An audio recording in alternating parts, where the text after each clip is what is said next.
এখানে প্রশাসন পুরোপুরি নিরাপত্তা দিতে ব্যর্থ হয়েছে। এই পুলিশ বাহিনী গাদ্দারি করতে আমাদের কেন এসে নিরাপত্তা দেয়নি? পুলিশ বাহিনী গাদ্দারি করতে আমাদের ভাইদের সাথে। মার্চ টু গোপালগঞ্জ নামে কর্মসূচি ঘোষণা দিয়েছিল সদস্য গঠিত এনসিপি অর্থাৎ জাতীয় নাগরিক পার্টি। উদ্দেশ্য ছিল রাজনৈতিক উপস্থিতি দেখিয়ে আওয়ামী লীগের কাছে গোপালগঞ্জের নিজেদের শক্তি প্রমাণ করা। কিন্তু বাস্তবে যা ঘটেছে তা তাদের জন্য ভয়াবহ দুঃস্বপ্ন।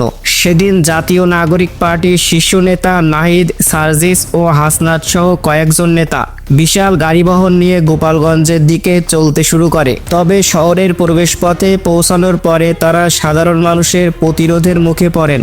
স্থানীয় আওয়ামী লীগ, যুবলীগ ও ছাত্রলীগ এবং সাধারণ জনগণ একত্রিত হয়ে তাদেরকে প্রতিহত করার চেষ্টা করেন এবং তাদের পথ আটকে দেন।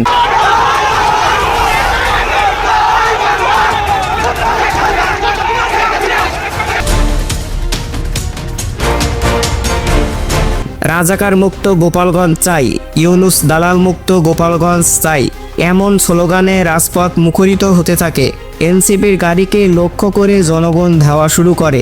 মুহূর্তে এনসিপির নেতারা নিজেদের নিরাপত্তার কথা চিন্তা করে গাড়ি ঘুরিয়ে এলাকা থেকে পালিয়ে যান।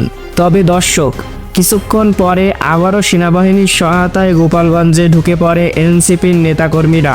গোপালগঞ্জে প্রবেশ করলেও সেই সমাবেশে সাংবাদিক ছাড়া আর কেউ তেমন ছিলেন না।